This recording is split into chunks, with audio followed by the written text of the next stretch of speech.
Olá, meus amigos do Legislação Integrada, aqui quem fala é o professor Bruno Valente e a nossa conversa de hoje é sobre o informativo de número 733 do STJ, informativo repleto de decisões muito importantes. Antes de começar, fica aquele convite de sempre para você que vem sempre aqui, mas não nos segue ainda não ativou o sininho para ficar sabendo de todas as novidades. Então fica esse convite, segue a gente, ativa esse sininho, seja no Spotify, no Deezer, Apple Podcasts, Google Podcasts ou mesmo no YouTube. E também não deixa de compartilhar com os amigos para ajudar esse canal a crescer. E você não nos segue no Instagram ainda? Fica aquele convite também, @legislação_integrada. Segue a gente lá também no Instagram para ficar todo dia sabendo de novidades. Então vamos começar.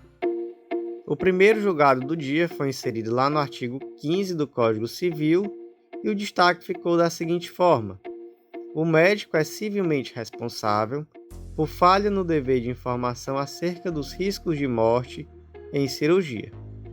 Meus amigos, toda cirurgia traz um risco que é inerente.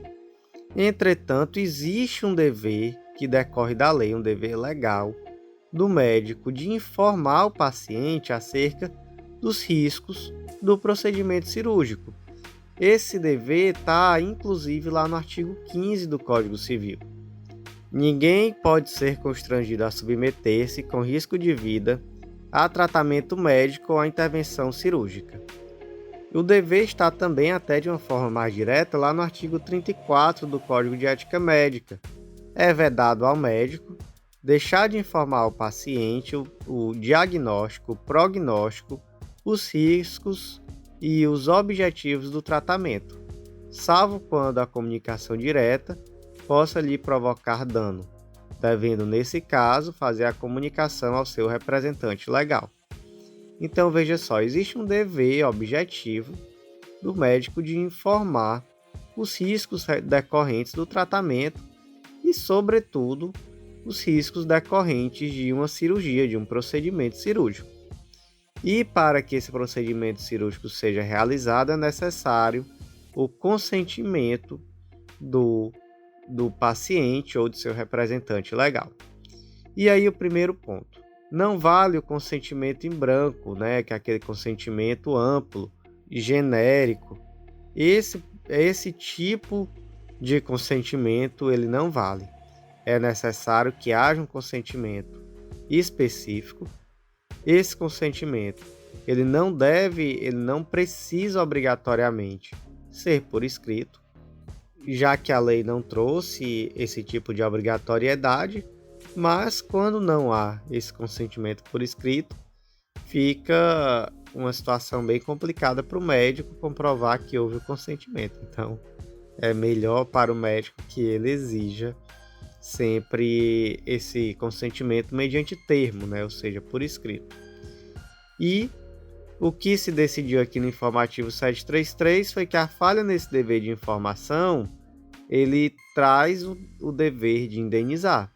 Então, o indivíduo ele não foi conscientizado, ele não foi informado que aquela cirurgia que ele seria submetido lhe traria um risco, inclusive, de morte, e ele veio a falecer, ainda que não haja um erro médico motivador desse falecimento. Mesmo assim, a simples falha do dever de informação acerca do risco já gera o dever de indenizar.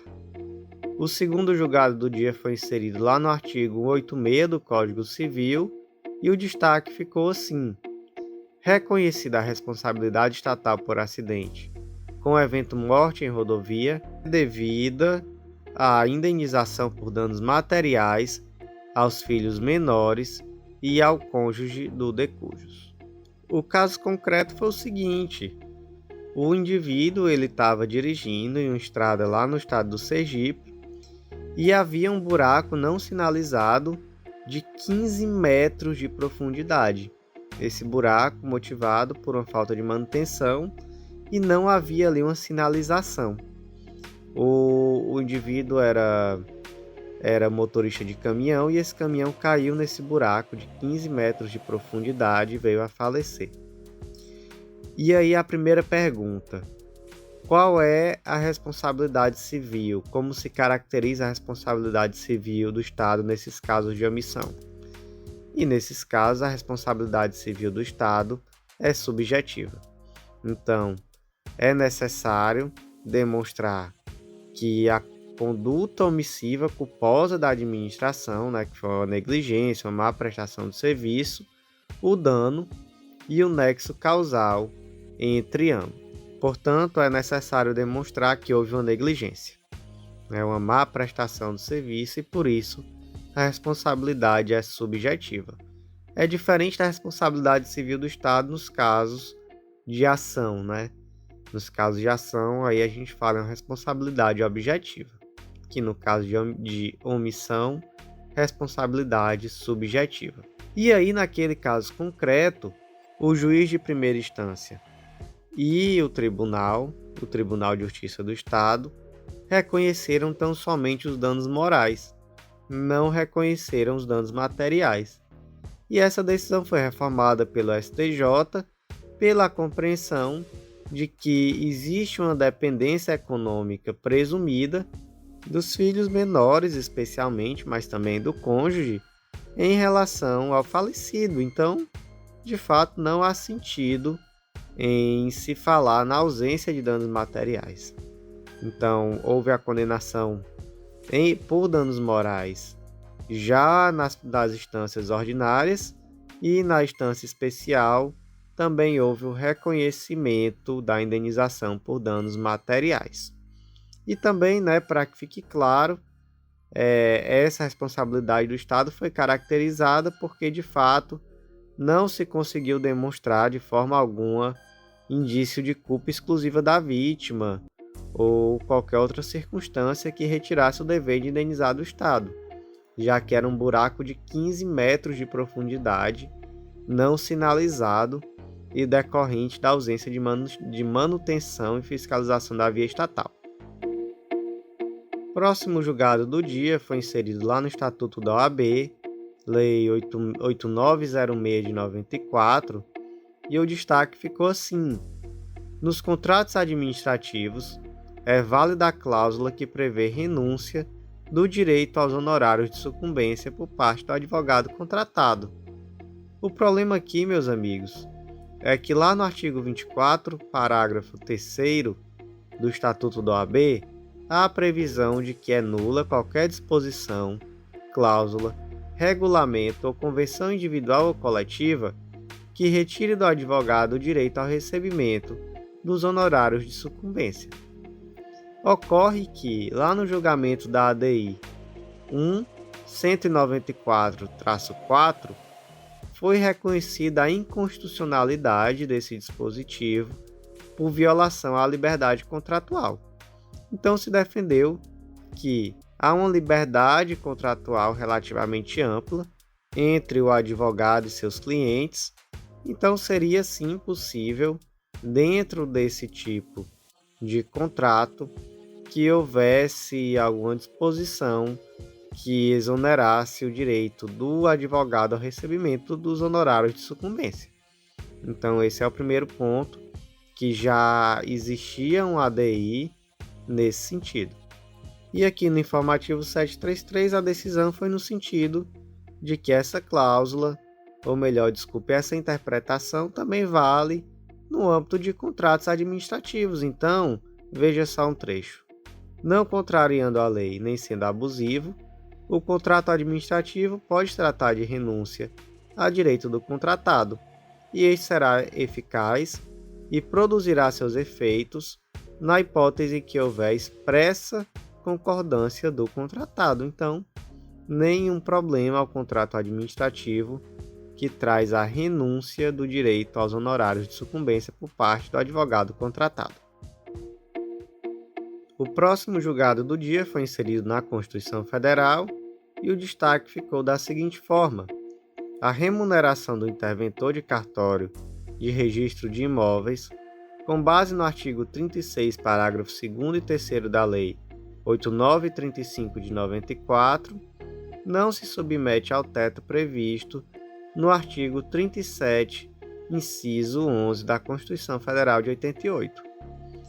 Amigos, que teto é esse? O teto é o subsídio mensal em espécie dos ministros do STF.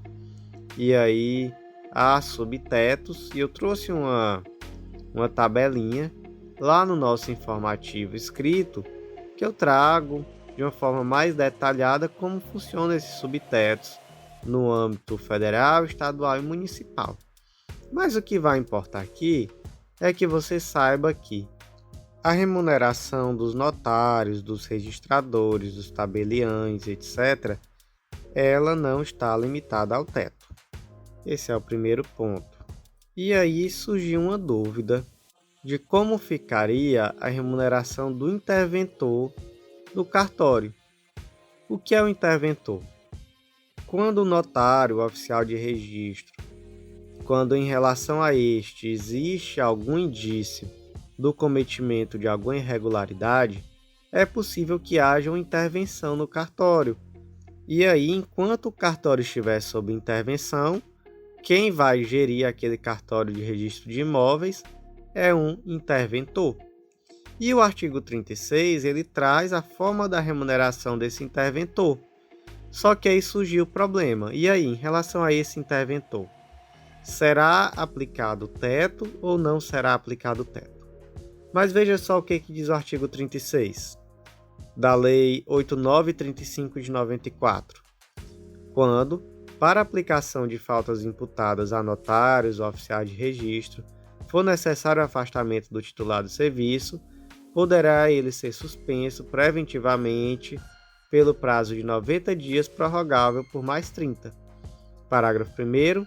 Na hipótese do caput, o juízo competente designará interventor para responder pela serventia, quando o substituto também for acusado das faltas ou quando a medida se revelar conveniente para os serviços. Parágrafo 2º.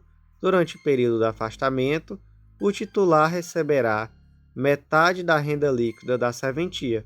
Outra metade será depositada em conta bancária especial com correção monetária. Parágrafo 3º. Absolvido o titular, receberá ele o montante dessa conta. Condenado, caberá esse montante ao interventor. Então, olha só que disposição interessante. Foi nomeada a intervenção. Vai ser aberta a conta judicial, 50% do valor que foi arrecadado pelo cartório vai ser depositado lá, os outros 50% do lucro, do cartório, melhor dizendo, vai ficar com o interventor. Se o titular for absolvido, ele recebe esse 50%. Se ele for condenado, fica tudo para o interventor.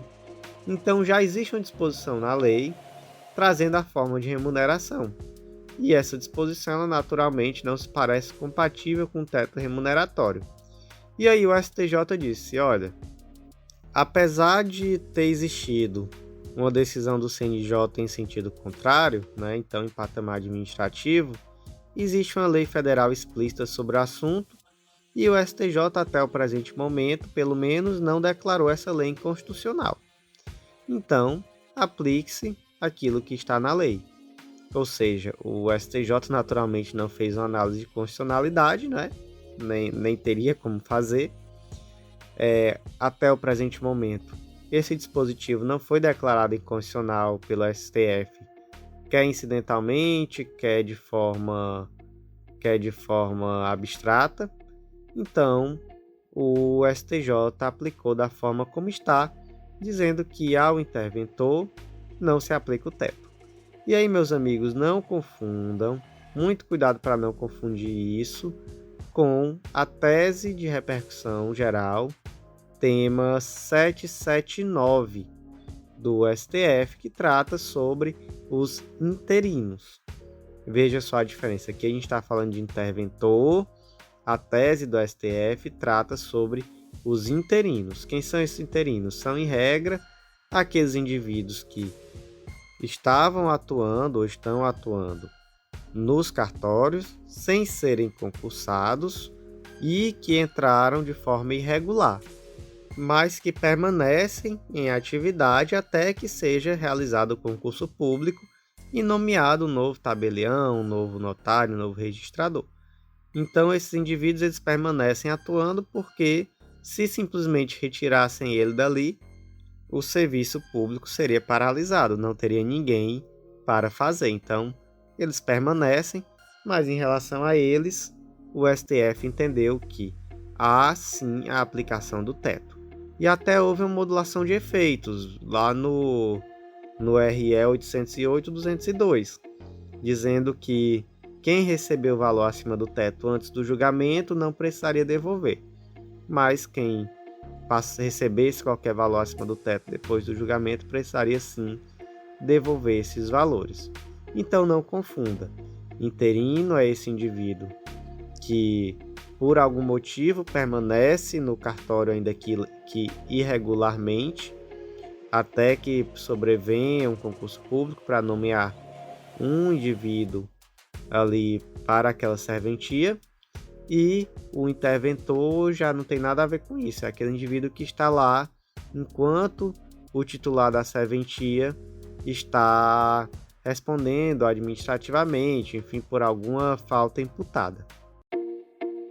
O próximo julgado do dia foi inserido lá na Lei 8.213 de 91, que é a Lei do Regime Geral de Previdência Social, e o destaque ficou assim: para atender ao disposto no parágrafo único do artigo 124 da Lei 8.213 de 91, basta que o valor recebido a título de seguro-desemprego, nos períodos coincidentes, seja abatido do montante devido nos casos em que o benefício previdenciário foi equivocadamente indeferido pela autarquia federal. O que diz o artigo 124, parágrafo único da Lei 8.213?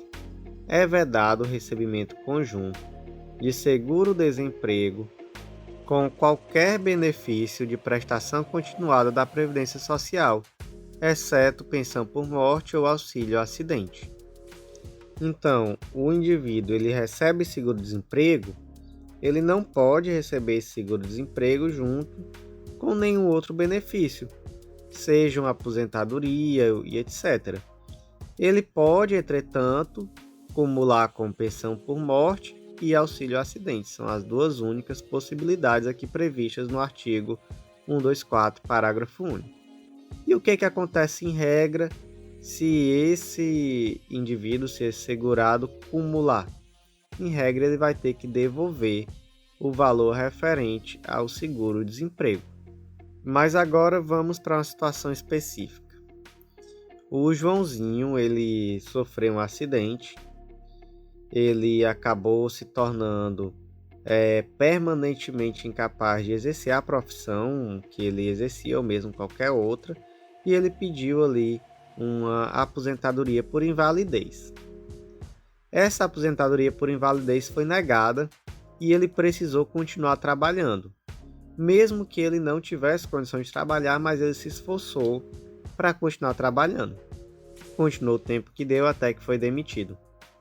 Começou a receber seguro-desemprego. Durante todo esse período, ele já estava com ação judicial requerendo a sua aposentadoria por invalidez. E aí, ele de fato, enquanto começou a receber o seguro-desemprego, aconteceu que saiu a decisão judicial que o aposentou, a aposentadoria por invalidez. Primeiro ponto. Não é incompatível não, professor. Como é que ele diz que ele não tem condição de trabalhar e estava trabalhando? O que o STJ já decidiu sobre isso? E aí nós temos o tema repetitivo 113 do STJ. No período entre o indeferimento administrativo e a efetiva implantação de auxílio-doença ou de aposentadoria por invalidez mediante decisão judicial, o segurado do RGPS tem direito ao recebimento conjunto das rendas do trabalho exercido, ainda que incompatível com a incapacidade laboral, e do recebimento do benefício previdenciário pago retroativamente. Ou seja, o objetivo aqui é não punir aquele indivíduo que não tinha condição de continuar trabalhando, mas se esforçou para continuar trabalhando. Então, se ele passou um ano trabalhando, desde que foi indeferido administrativamente o pedido dele de aposentadoria por invalidez e depois foi deferido judicialmente, ou mesmo em outra esfera administrativa, enfim, foi deferido, ele vai ter direito de receber o retroativo ainda que ele tenha trabalhado, então ele tem direito de acumular. Um entendimento diverso seria um verdadeiro absurdo, né? Convenhamos, seria realmente um estímulo para que sempre se negasse o benefício, porque aí se passaria, sei lá, 1 ano, 2 anos, 3 anos, o tempo que fosse demandado judicialmente sem pagar o benefício. Então, o primeiro ponto é essa tese. Então, não há nenhuma incompatibilidade, ele poderia sim permanecer trabalhando. E aqui nesse caso, ele estava recebendo seguro-desemprego e ele acabou cumulando o recebimento do seguro-desemprego com o recebimento do auxílio doença, não, desculpa, da aposentadoria por invalidez. É possível essa acumulação? Não. Aí realmente não é possível a acumulação. E qual foi a solução dada nesse caso concreto? Não foi dele ter que devolver o valor integral ou dele ficar sem receber uma prestação ou outra. A solução foi a seguinte: olha, você já recebeu R$1.000 a título de seguro-desemprego? Ok. O pagamento que lhe era devido a título de aposentadoria por invalidez era R$1.300. Então, você vai receber a diferença. Então, ao final, você vai receber os R$1.300. Ou seja, nesse caso se decidiu que basta que seja abatido esse montante que já foi pago, não havendo que se falar em impossibilidade de pagamento de um benefício ou outro, ou mesmo de necessidade de devolução integral de valores. O próximo julgado do dia diz respeito ao Estatuto dos Militares, Lei 6880 de 1980, e o destaque ficou assim: o período em que o militar foi aluno em curso preparatório de oficiais da reserva é computado de 1 dia de trabalho para cada 8 horas de instrução. Isso daí, meus amigos, está disposto lá no artigo 134, parágrafo 2º da referida lei. O tempo de serviço como aluno de órgão de formação da reserva é computado apenas para fins de inatividade na base de 1 dia para cada período de 8 horas de instrução, desde que concluída com aproveitamento a formação militar. Qual o problema aqui? O problema é que se defendeu que existe uma disparidade de tratamento em relação ao aluno do curso preparatório de oficiais da reserva em relação aos membros efetivos, já que o aluno não está disponível somente durante as 8 horas de instrução, na verdade ele está disponível 24 horas por dia, muitas vezes realmente em período integral, fim de semana. Ele até tem um regime reduzido das atividades, devido a esse período que ele passa em instrução, mas ele está à disposição 24 horas por dia, assim como o militar efetivo. E aí se disse, olha, isso daí então fere a isonomia. O correto seria que o tempo dele fosse computado de forma integral, dia a dia, de acordo com aquilo que ele efetivamente está à disposição, e não somente em relação ao período de instrução, nessa base de 1 dia para cada 8 horas de instrução. E aí o STJ entendeu que, havendo uma previsão legal nesse sentido, deve-se aplicar aquilo que está previsto na lei. Então, deve ser computado na forma do artigo 134, parágrafo 2º, 1 dia para cada 8 horas de instrução. O próximo julgado do dia é bem interessante e ele diz respeito à Lei 9430 de 96. Foi inserido lá no artigo 63, parágrafo 2º da respectiva lei. O destaque fica da seguinte forma: o beneficiário do parágrafo 2º do artigo 63 da Lei 9430 é aplicável ao contribuinte que renuncia ao direito sobre o qual se funda a ação. Que benefício é esse? Vamos ler aqui o artigo 63, parágrafo 2º. A interposição da ação judicial favorecida com a medida liminar interrompe a incidência da multa de mora, desde a concessão da medida judicial até 30 dias após a data da publicação da decisão judicial, que considerar devido o tributo ou contribuição. Então veja bem, foi deferido uma liminar suspendendo a exigibilidade do tributo, ótimo. Automaticamente também está suspensa a multa de mora. E a partir de que momento essa multa de mora volta a ser exigível? Somente a partir de 30 dias após a decisão que voltou a considerar o tributo como devido.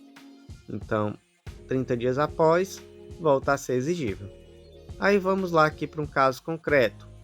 O João obteve uma liminar em mandado de segurança, suspendendo a exigibilidade de um tributo que ele devia, sendo essa decisão posteriormente confirmada em sentença.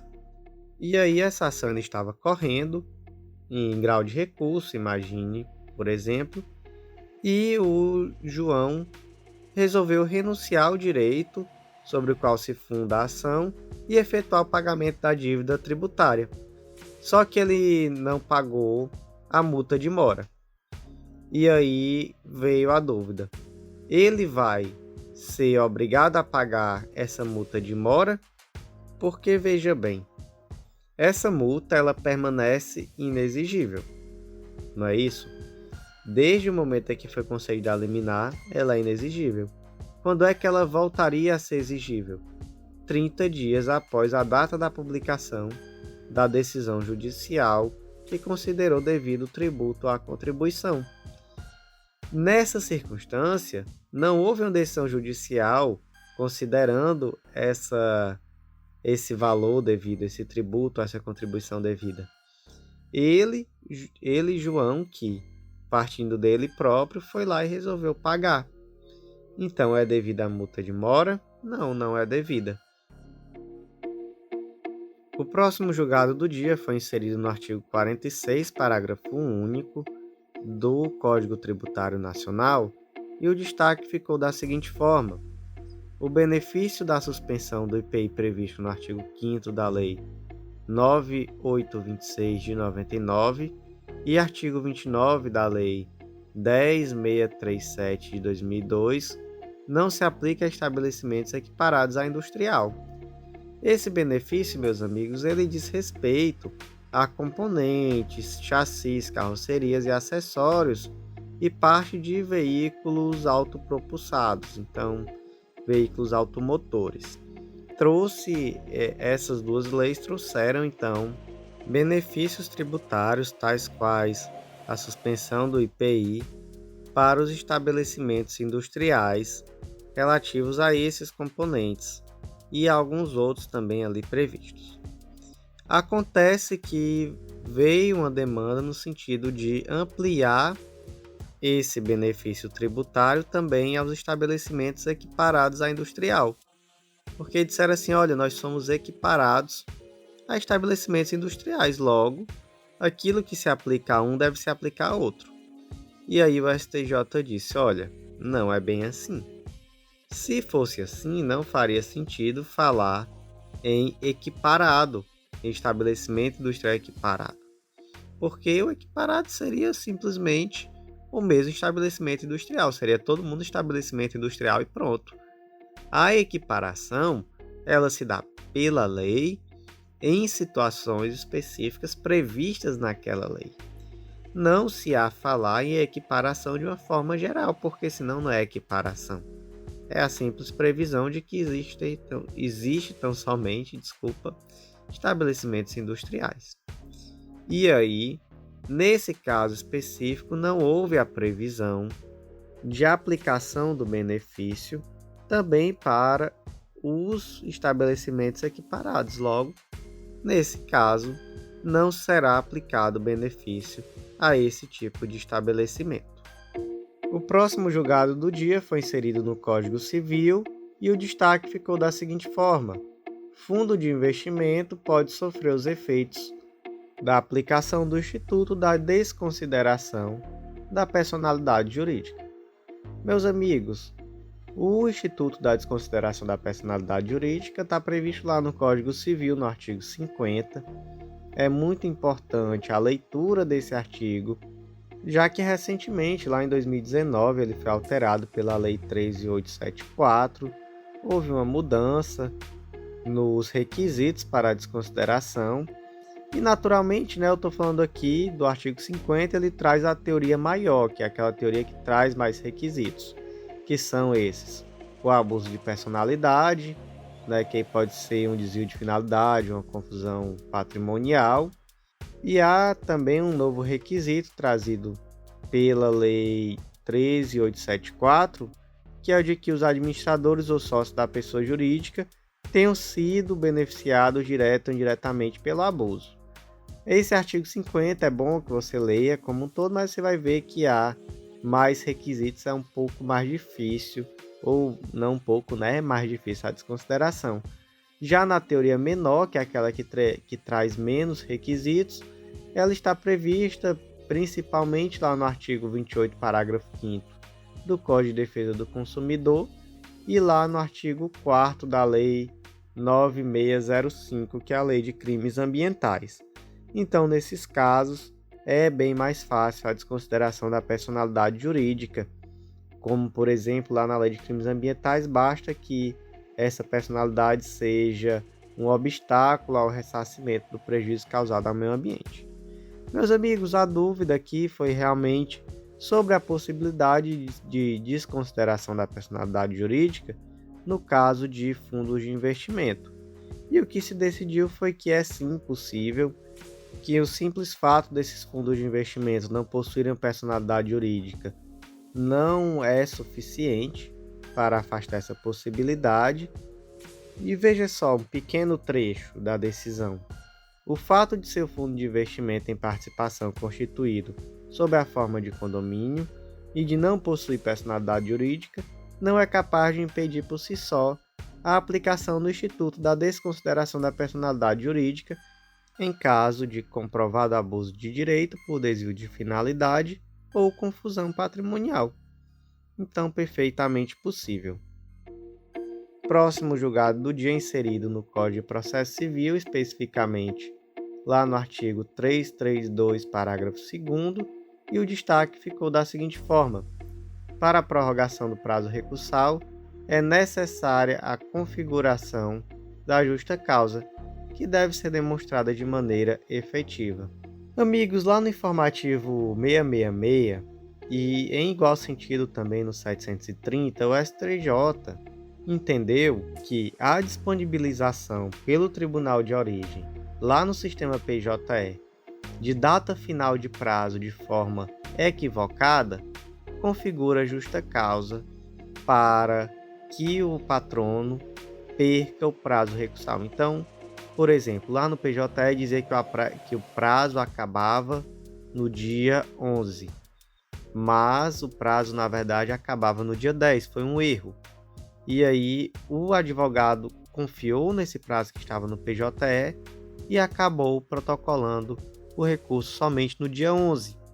E aí o STJ já entendeu que por uma questão de boa-fé, há sim a possibilidade de configuração de uma justa causa para a perda desse prazo, já que não há nenhuma má-fé do advogado, na verdade ele foi induzido ao erro pelo sistema processual do próprio tribunal. E aí agora, no informativo 733, o STJ traz uma decisão confusa. A verdade é essa. Ele diz que para a prorrogação do prazo recursal é necessária a configuração de justa causa que deve ser demonstrada de forma efetiva. Olha só, não obstante a Corte Especial do STJ tenha afirmado que a existência de equívoco no sistema processual eletrônico do Poder Judiciário possa ser considerado para fins de relativar a intempestividade recursal, em julgados posteriores a esse paradigma, tem-se exigido que a parte recorrente demonstre de maneira efetiva a justa causa para poder obter o excepcional afastamento da intempestividade recursal. E aí vai entender que justa causa é essa que eles estão querendo agora, porque a decisão anterior da Corte Especial pareceu ser no sentido de que a justa causa era exatamente a informação incorreta constante no sistema PJE. E aí agora se vem aí tentar ser defensivo, né? Isso aqui é a jurisprudência defensiva, no sentido de querer dizer, mas não é bem assim, tem que demonstrar de forma efetiva que houve a justa causa. Enfim, não procuremos lógica, ou caso alguém encontre a lógica pode me avisar, eu realmente não consigo compreender a lógica de uma decisão nesse sentido. Se traz, na verdade, uma segurança jurídica que se parecia decorrer de uma decisão do pleno, para se tentar agora relativizar com base em algo que realmente perde completamente a objetividade. Então, para todos os efeitos, como uma decisão da Corte Especial do STJ, dizendo que esse equívoco pode configurar a justa causa, permanece dessa forma, mas fica a atenção no sentido de tentar sempre trazer também algum outro elemento que também possa somar a essa justa causa. Enfim, decisão bem questionável, perde bastante da objetividade que pareceu ter sido dada naquela decisão da Corte Especial, mas bola para frente. Próximo julgado do dia inserido no Código de Processo Civil, e especificamente no artigo 337, parágrafo 4º, e o julgado ficou da seguinte forma: a declaração de ilegalidade de tarifas bancárias, com a consequente devolução dos valores cobrados indevidamente, em ação ajuizada anteriormente com pedido de forma ampla, faz coisa julgada em relação ao pedido de repetição de indébito dos juros remuneratórios incidentes sobre as referidas tarifas. O caso concreto, meus amigos, aqui um caso concreto adaptado, para que a gente possa entender a situação. A Júlia, ela propôs uma ação em face do Banco do Brasil em virtude da cobrança de tarifas indevidas, descontadas de sua conta. Na ação, a Júlia requereu a devolução em dobro de todos os valores pagos com as tarifas declaradas nulas. Então, ele disse: olha só, banco, você me cobrou um monte de dinheiro aqui que eu não devia, então eu quero de volta tudo que você me pagou em dobro.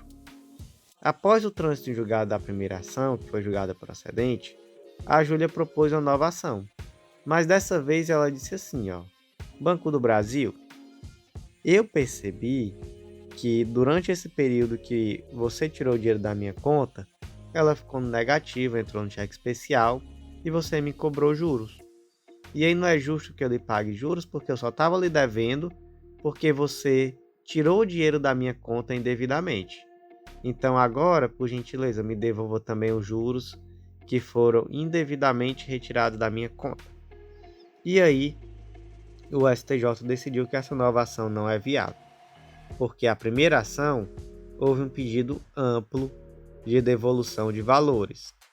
E na primeira ação, deveria a Júlia já ter trazido essa questão dos juros remuneratórios. Ela não trouxe. E, se ela não trouxe, então, infelizmente, passou o momento dela discutir, já que já houve coisa julgada de uma forma ampla, sem nenhum tipo de ressalva acerca dessa questão no pedido. Mais uma vez, decisão muito questionável da STJ, na medida em que as causas de pedir são drasticamente diferentes. Claro que seria melhor que Júlia tivesse colocado também esse pedido na mesma ação. Eu já tive uma situação muito parecida de cliente, onde eu adotei uma estratégia por uma questão processual de entrar com 2 ações separadas. Mas ali eu tomei um cuidado excessivo, eu tomei um cuidado de trazer de uma forma muito específica que havia 2 ações, uma ação era para falar só de uma coisa e a outra ação era para falar só da outra. E aí naquele momento fez muito sentido processualmente e foi uma estratégia que rendeu frutos muito positivos. Mas eu trouxe isso de uma forma muito clara. Eu disse: olha, essa ação aqui é para isso, essa outra ação é para isso. Felizmente não... Claro que o banco tentou questionar, mas felizmente Até o presente momento, uma das ações já transitou em julgado, já tudo certo, e a outra com sentença de procedência até então, mas dentro do prazo recursal, mas até então a estratégia correu bem. A questão eu trouxe ali de uma forma muito clara nas duas ações que existiam duas ações e expliquei os motivos pelo qual eu desmembrei. Mas, no caso concreto aqui específico, a Júlia, ela meio que não percebeu realmente em um primeiro momento. E aí ela propôs a ação sem fazer nenhum tipo de menção à existência também desses juros não que foram cobrados de forma indevida. E aí se reconheceu que houve ali uma eficácia preclusiva decorrente da existência de coisa julgada e já não seria possível Júlia propor essa nova ação contra o Banco do Brasil. Então, na qualidade de advogado, em uma situação parecida, eu acho que cabe sempre o questionamento no sentido de que os pedidos são diferentes e as causas de pedir também não são iguais. Então, cabe sim questionar essa decisão da STJ, visão crítica em relação a essa decisão, mas importante saber que foi isso que se decidiu. Então, muita atenção para não correr o risco de se deparar com esse tipo de decisão desfavorável. Próximo julgado, também inserido no Código de Processo Civil, o destaque ficou da seguinte forma: a prisão civil do devedor de alimentos pode ser excepcionalmente afastada quando a técnica de coerção não se mostrar mais adequada e eficaz para obrigá-lo a cumprir as obrigações. E aí, meus amigos, lá no artigo 528, parágrafo 3º, ou melhor, 528 e parágrafo 3º, nós vamos perceber que existe a possibilidade de prisão civil do devedor inadimplente de alimentos. E essa prisão civil ela tem um prazo de 1 a 3 anos, conforme previsto no artigo 528, parágrafo 3º. Agora aqui, no caso concreto específico, houve algumas peculiaridades. Quais foram? O credor, ele era maior de idade, com formação superior, inscrito em respectivo conselho de classe, então vamos dizer, poderia ser um advogado, um médico, um fisioterapeuta. Mas aí você me pergunta, mas professor, o simples fato dele ser maior de idade já exonera os alimentos devidos? Não exonera, não é automático, é necessário sempre propor a ação de exoneração de alimentos, tá? Mas é uma peculiaridade que vai se somar a outras peculiaridades dentro desse caso concreto para levar essa decisão da STJ. Segundo ponto, a saúde física e psicológica fragilizada do devedor de alimentos, que não consegue manter regularidade no exercício de atividade laborativa. Então ali o pai desse indivíduo, ele tinha uma saúde fragilizada e devido a isso ele não conseguia manter uma atividade laboral de forma regular. Terceiro ponto, a dívida se prolongou no tempo e se tornou gravoso exigir todo o seu montante para afastar o decreto de prisão. Então ele já estava há muito tempo sem pagar, não houve ação de exoneração de alimentos, então essa dívida foi crescendo e aí exigir que se pagasse tudo para evitar a prisão não seria algo interessante. E além disso ainda houve um quarto fator, que devido a essa questão da saúde fragilizada, etc., também aconteceu tudo isso no contexto de pandemia, então havia realmente muitos argumentos para se acreditar que a prisão civil não seria um mecanismo coercitivo suficiente, ou melhor, não é nem suficiente, seria adequado, não seria um mecanismo coercitivo adequado, na medida em que provavelmente o devedor de alimentos não tinha mesmo dinheiro. Então, prendê-lo não faria pagar os alimentos devidos. Ou seja, essa prisão deixaria de ter um caráter coercitivo para o pagamento da prisão e passaria para o pagamento dos alimentos, e passaria a ter um caráter punitivo o que não é o objetivo da lei. O próximo julgado foi inserido lá no artigo 14 do Código de Defesa do Consumidor e o destaque ficou da seguinte forma: a sociedade empresária que comercializa ingressos no sistema online responde civilmente pela falha na prestação do serviço. Meus amigos, o ponto aqui é: essa empresa que é especializada em vender ingressos online, e hoje nós temos várias empresas que atuam dessa forma, vendendo ingressos para eventos, para cinema, enfim, para eventos em geral. Elas fazem parte da cadeia de fornecimento do serviço. Então, elas fazem parte ali da cadeia de consumo. Portanto, surgiu a dúvida: essa empresa ela pode ser responsabilizada por uma falha na prestação do serviço? E como foi o caso concreto? Aqui está adaptado, como sempre, mas o caso concreto era parecido. O Astolfo e sua filha compraram um ingresso para o evento musical que ocorreria na cidade do Rio de Janeiro, através do site Ingresso Rápido. Para participar do evento, pai e filha se deslocaram de Belo Horizonte até o Rio de Janeiro, e apenas quando já estavam na capital fluminense, descobriram que o evento estava cancelado. Então, compraram a passagem, se deslocaram de uma cidade até a outra. Quando chegaram lá na outra cidade, na véspera, cancelaram o evento. E aí a pergunta é: a empresa Ingresso Rápido, ela pode ser responsabilizada? E aí, nesse caso, ela foi condenada a pagar R$3,2 mil a título de danos materiais e R$3.000 a título de danos morais. E aí, qual é a fundamentação? É exatamente o artigo 14 do CDC. Em se tratando de responsabilidade por fato do serviço, não faz o diploma consumerista qualquer distinção entre os fornecedores, motivo pelo qual é uníssono o entendimento de que toda a cadeia produtiva é solidariamente responsável. Então, tanto a responsável ao ingresso rápido, quanto a organizadora do evento.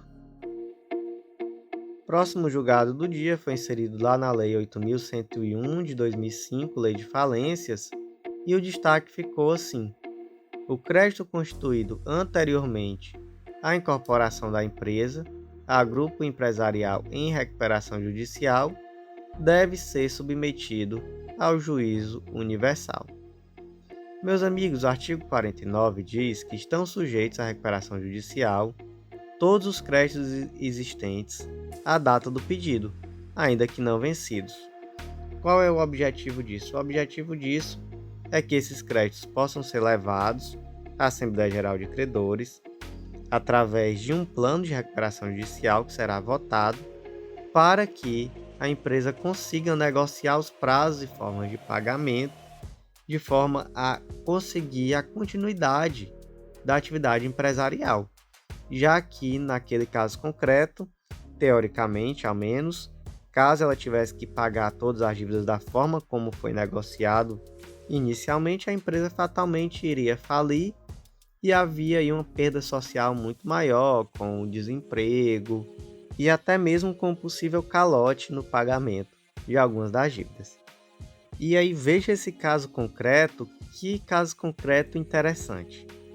A empresa X, ela tinha R$1 milhão em dívidas. Acontece que havia um grupo empresarial, o grupo empresarial XYZW, que era um grande conglomerado de empresas, só que esse conglomerado de empresas estava em crise e por isso estava de recuperação judicial. E aí vamos pensar aqui nas datas. Essa dívida de R$1 milhão da empresa X já existia no ano de 2020. No ano de 2021, a empresa XYZ entrou de recuperação judicial.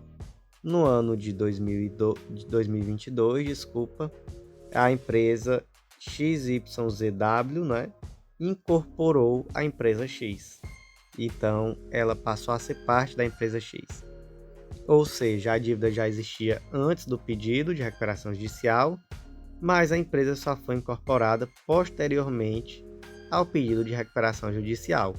E aí, o crédito dos credores com essa empresa X vai entrar na recuperação? Vai, porque o que importa é a data da constituição da dívida, e não a data que a empresa foi incorporada ao grupo empresarial que estava em recuperação judicial. O próximo julgado do dia foi inserido na Constituição Federal e o destaque ficou da seguinte forma: compete à Justiça do Trabalho processar e julgar causas ajuizadas contra o empregador, nas quais se pretenda o reconhecimento da natureza trabalhista e os reflexos nas respectivas contribuições para a entidade de previdência privada a ele vinculada. Vamos entender esse julgado porque é necessário compreender uma distinção muito interessante e muito importante, para que não haja nenhum tipo de dúvida, nenhum tipo de erro. Amigos, suponha o seguinte caso: o Astolfo é empregado da Caixa Econômica Federal, seletista, e ele afirma ter direito ao recebimento de uma verba salarial, que ele não recebia. E aí o que ele fez? Ele entrou com ação trabalhista em face da Caixa Econômica Federal, pedindo a revisão desse valor, então dizendo, olha, eu tenho direito ao reconhecimento dessa verba, então Caixa Econômica Federal me paga essa verba. E aí ele disse também, olha, além disso, há um impacto que no momento que você passar a me dever essa verba, for reconhecido que você me devia essa verba, também você vai ter que fazer a recomposição da reserva matemática do meu benefício de previdência complementar, que é a previdência complementar específica dos funcionários da Caixa Econômica Federal. E aí, ou seja, ele está acumulando dois pedidos, um de natureza trabalhista e outro de natureza previdenciária, sendo que esse pedido de natureza previdenciária é decorrência lógica do pedido de natureza trabalhista. Então, de quem é a competência para julgar é da Justiça do Trabalho. Está lá no tema de repercussão geral 1166 do STF. Compete à Justiça do Trabalho processar e julgar causas ajuizadas contra o empregador, nas quais se pretende o reconhecimento de verbas de natureza trabalhista e os reflexos nas respectivas contribuições para a entidade de previdência privada a ele vinculada. Ponto 1. Agora, Bruno, se a ação fosse exclusivamente em relação ao benefício da previdência complementar, de quem seria essa competência? Aí é a diferenciação. Nesse primeiro caso, é uma ação na Justiça do Trabalho, porque se pede uma verba trabalhista e a consequência lógica dessa verba é a complementação do plano de previdência complementar. Show! No caso 2, você está entrando com a ação simplesmente em virtude de uma verba de natureza previdenciária. Então, nesse ponto 2, aplica-se a tese de repercussão geral, tema 190, e a competência é da Justiça Comum. Compete à Justiça Comum o processamento de demandas ajuizadas contra entidades privadas de previdência com o propósito de obter complementação de aposentadoria, mantendo-se na Justiça Federal do Trabalho, até o trânsito em julgado e correspondente execução, todas as causas dessa espécie em que tenha sido proferida sentença de mérito até 20 de 2 de 2013. O próximo julgado do dia foi inserido lá no artigo 567 do Código de Processo Penal e o destaque ficou da seguinte forma: é aplicável a teoria do juiz aparente para ratificar medidas cautelares no curso do inquérito policial quando autorizadas por juízo aparentemente competente. O que é essa teoria do juiz aparente? É aquela teoria segundo a qual as decisões ou mesmo determinações tomadas por juiz incompetente podem ser ratificadas quando esse juiz, ao tempo da decisão, era aparentemente competente. Então, por exemplo, há uma investigação em face de um determinado indivíduo que ainda não se sabe quem é, se está tentando descobrir quem é, por exemplo, o cabeça de uma organização criminosa, e aí quando se chega em um determinado momento da investigação se percebe que esse cabeça da organização criminosa é na verdade um deputado federal, é na verdade um senador da República, é um indivíduo que tem foro por prerrogativa de função. E aí o que acontece com aquelas decisões que foram tomadas no curso do inquérito policial, por exemplo, onde até o momento não se sabia que a competência deveria ser do STF. Essas ações permanecem válidas, ou melhor, essas decisões, permanecem válidas, por conta da teoria do juiz aparente. E aqui nesse caso, se entendeu que é possível ratificar medidas cautelares tomadas no curso de inquérito policial em virtude da aplicação do juiz aparente. E aí, claro, não pode se tratar de um juiz que seja claramente incompetente, até porque aqui a gente fala em juízo aparente, então deveria existir ao menos uma aparência de que esse juiz era competente no momento das decisões. Próximo julgado do dia, inserido lá no artigo 226 do Código de Processo Penal, e o destaque ficou da seguinte forma: se a vítima é capaz de individualizar o autor do fato, é desnecessário instaurar o procedimento do artigo 226 do Código de Processo Penal, que é aquele procedimento que trata sobre o reconhecimento de coisas e pessoas.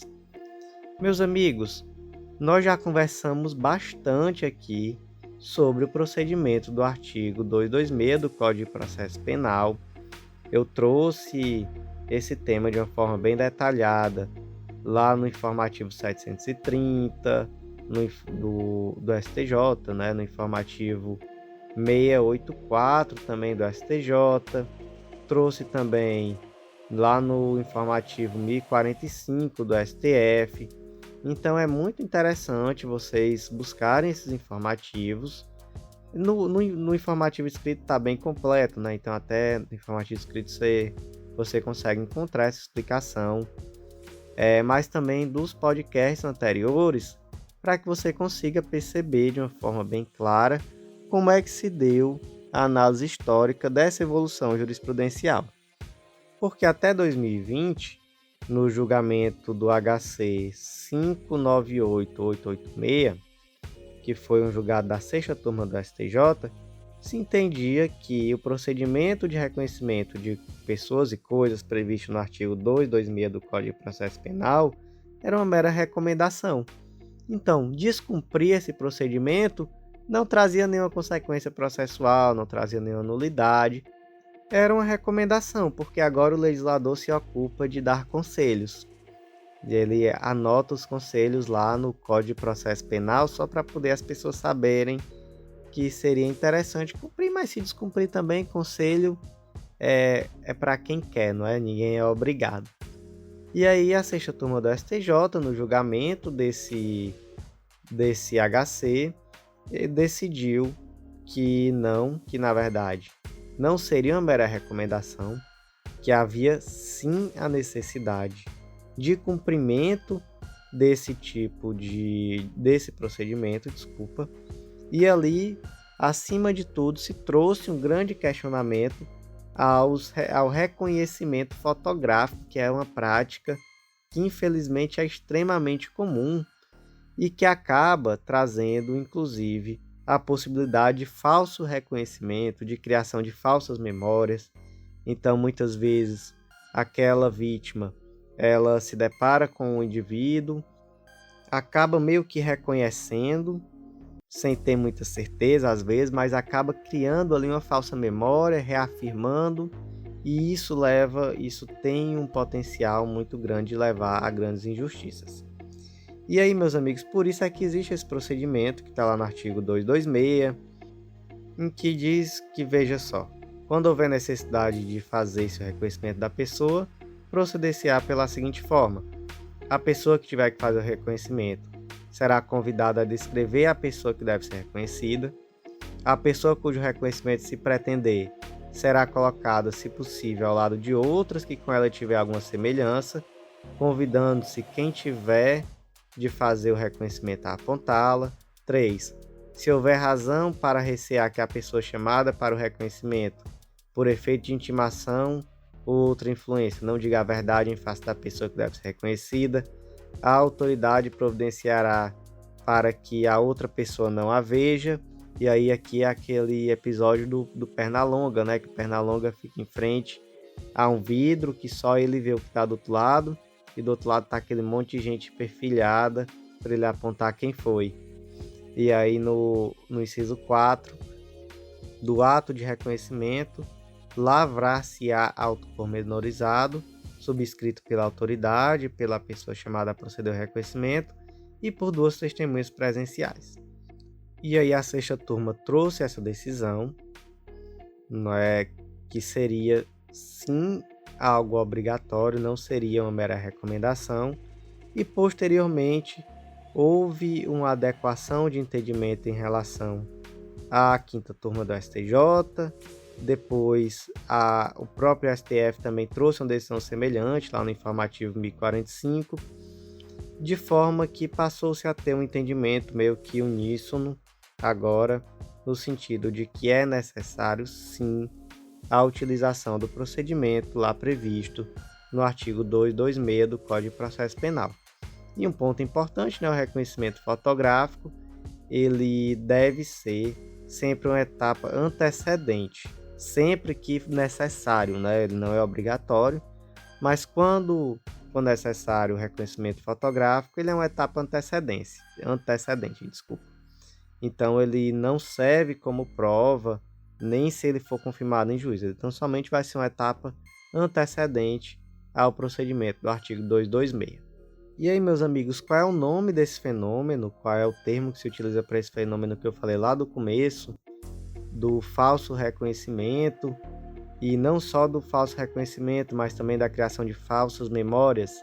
É o show-up, que, segundo os estudos de epistemologia jurídica e psicologia do testemunho, eles alertam que essa conduta do show-up, que é a conduta de exibir apenas a pessoa suspeita ou sua fotografia, sem solicitar que a testemunha reconheça se essa pessoa suspeita é ou não a autora do crime. Então, por exemplo, você mostra só a foto do indivíduo, você coloca só ele em pé, sem colocar outras pessoas semelhantes, sem fazer ali aquela análise comparativa, enfim, acaba por ressaltar a possível criação de uma falsa memória. Então, muitas vezes, o indivíduo acaba reconhecendo naquele momento, mas fica com um pouco de dúvida, e aí, aos poucos, ele vai reafirmando aquilo que ele afirmou no primeiro momento, ele vai criando ali, inclusive, uma falsa memória.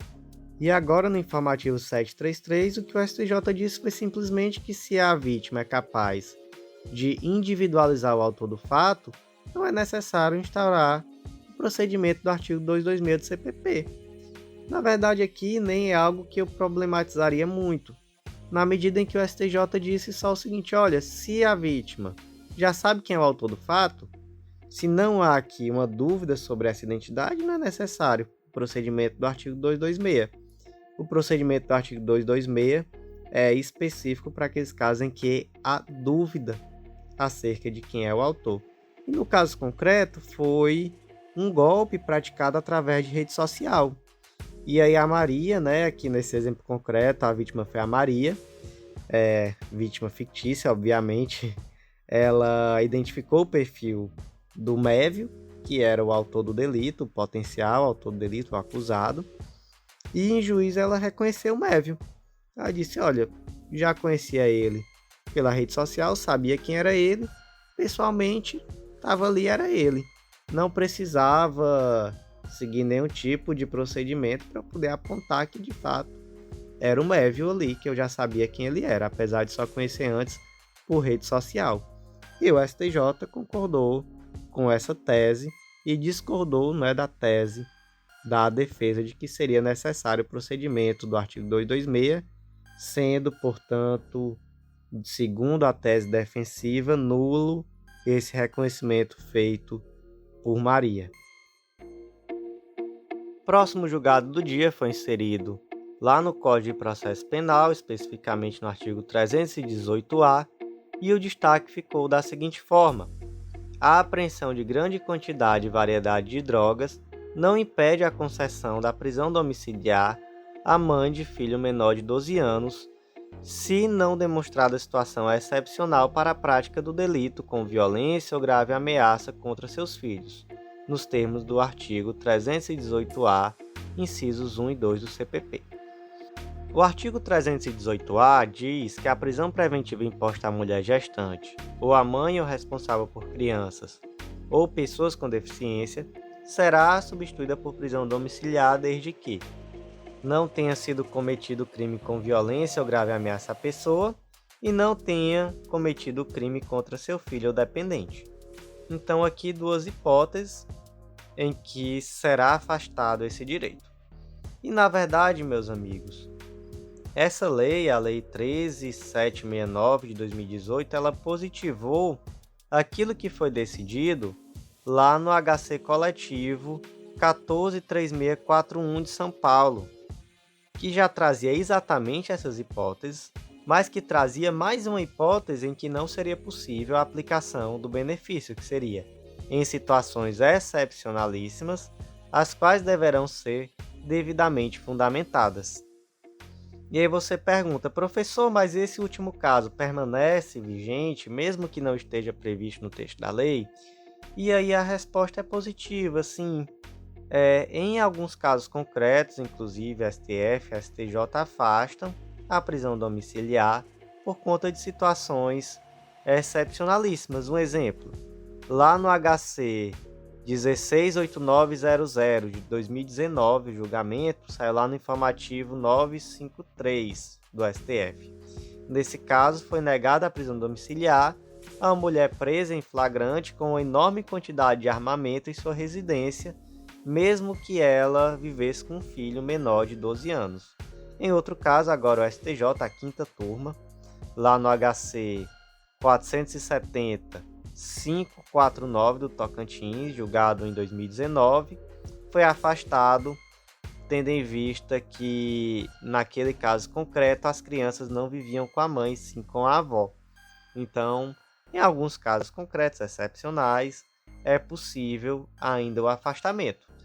E o que o STJ decidiu aqui, na verdade, foi que essa circunstância do indivíduo, ou melhor, da mãe, ter sido presa com grande quantidade de drogas não impede a concessão da medida, sobretudo porque não houve crime com violência ou grave ameaça à pessoa e nenhum crime foi cometido contra o filho ou dependente. E aí você diz, mas é uma circunstância excepcionalíssima. E aí dá-se a entender que aqui se entende que não entra nesse caso da circunstância excepcionalíssima. No caso do STF, por exemplo, ele entendeu como circunstância excepcionalíssima a grande quantidade de armas dentro da residência. Agora, o simples fato da mãe ter sido presa com grande quantidade de droga já não parece ser uma circunstância tão excepcional ao ponto de afastar a aplicação desse benefício, ainda mais por ausência de previsão legal nesse sentido. Meus amigos, não deixem, por favor, de ler o informativo escrito, inclusive porque há algumas informações complementares muito importantes, e inclusive a informação sobre o HC coletivo da DPU, que estendeu esse benefício aos pais presos, foi o HC 165704. Então, os pais presos responsáveis, únicos responsáveis pelos filhos menores de 12 anos, também tiveram esse benefício. E também acerca da possibilidade ou não de aplicação do artigo 318-A do CPP, também às presas em cumprimento definitivo de pena, já que esse dispositivo ele trata somente das presas provisórias. E aí, nesse caso, já existe uma divergência entre STF e STJ, na medida em que o STF entende que essa aplicação é restrita à prisão preventiva, e na prisão definitiva os requisitos são diferentes, são aqueles que estão lá no artigo 117 da LEP. Já o STJ entende que excepcionalmente é assim possível estender a aplicação desse artigo, inclusive às presas em regime fechado. Excepcionalmente, não é algo automático, é algo excepcional. O último julgado do dia ficou com destaque da seguinte forma: nos contratos de distribuição de bebidas, as informações relativas à formação da clientela estão associadas às estratégias de marketing utilizadas pelo fabricante, à qualidade do produto e à notoriedade da marca, e não ao esforço e à dedicação do distribuidor. Aqui foi uma ação movida pela empresa Stock, que era representante comercial da Campari, empresa de bebidas. na qual a Stock deixou de ser a representante comercial, né? Esse contrato foi rescindido, mas ela alegou que a Campari estava utilizando indevidamente o seu know-how no Brasil e que por isso seria devido uma indenização em virtude da utilização dessas táticas comerciais, de todo esse know-how que foi criado pela empresa Stock no Brasil durante todo o período de vigência do contrato de distribuição. A ação foi julgada procedente em primeira e em segunda instância, mas o STJ reformou dizendo que, na verdade, não se demonstrou a utilização desse referido know-how, não se demonstrou a apropriação de clientela ou mesmo, enfim, nenhum dos pedidos que fossem de fato capazes de gerar a pretensão indenizatória. Porque, na verdade, segundo entendeu o STJ, a formação da clientela da empresa de bebida estava muito mais associada às estratégias de marketing que eram utilizadas pela empresa, bem como a notoriedade da marca, né, do que em relação a qualquer esforço ou dedicação do distribuidor. Ou seja, não se demonstrou ali nenhum tipo de utilização de técnica, de know-how que transbordasse aquilo que seria o usual, pelo menos de acordo com a decisão aqui, né, do STJ, para justificar a necessidade de indenização. Enquanto, na verdade, a formação da clientela estaria muito mais associada a um esforço da empresa Campari. Então, meus amigos, por hoje foi isso. Eu agradeço muito a você que ouviu até o fim e faço mais uma vez aquele convite de sempre para você que ainda não conhece o nosso clube de membros, o Clube da Lei. Acesse legislaçãointegrada.com.br, faz o cadastro gratuito, baixa as nossas leis integradas, que estão lá disponíveis várias leis integradas gratuitamente, vários informativos de jurisprudência gratuitamente. E aí você vai poder conhecer como funciona esse material, que tem o objetivo de te dar um estudo muito completo e atualizado e profundo de lei seca e jurisprudência. É um material que ele tira daquele estudo monótono, simplesmente da leitura da lei seca, e te traz para um estudo contextualizado, através da integração da jurisprudência de forma super contextualizada dentro do texto da lei. E além disso, meus amigos, com acesso ilimitado a todas as leis, a todos os planos de leitura, de qualquer das carreiras que temos plano de leitura, de qualquer dos planos pré ou pós-edital, não tem limitação nenhuma. E toda a estrutura dos planos de leitura é feita de tal forma que você consegue ter um estudo de longo prazo, um estudo com continuidade. Então, quando sair edital novo, você não precisa voltar para a estaca zero, voltar para um plano de leitura só para aquele edital. Você consegue perfeitamente ter uma continuidade entre os planos pré-edital e pós-edital. Então, meus amigos, não deixem de conhecer. Se tiver qualquer dúvida, chama a gente, Instagram, WhatsApp, estamos à disposição para ajudar. E por hoje foi isso. Agradeço muito a todos vocês e os aguardo no nosso próximo podcast.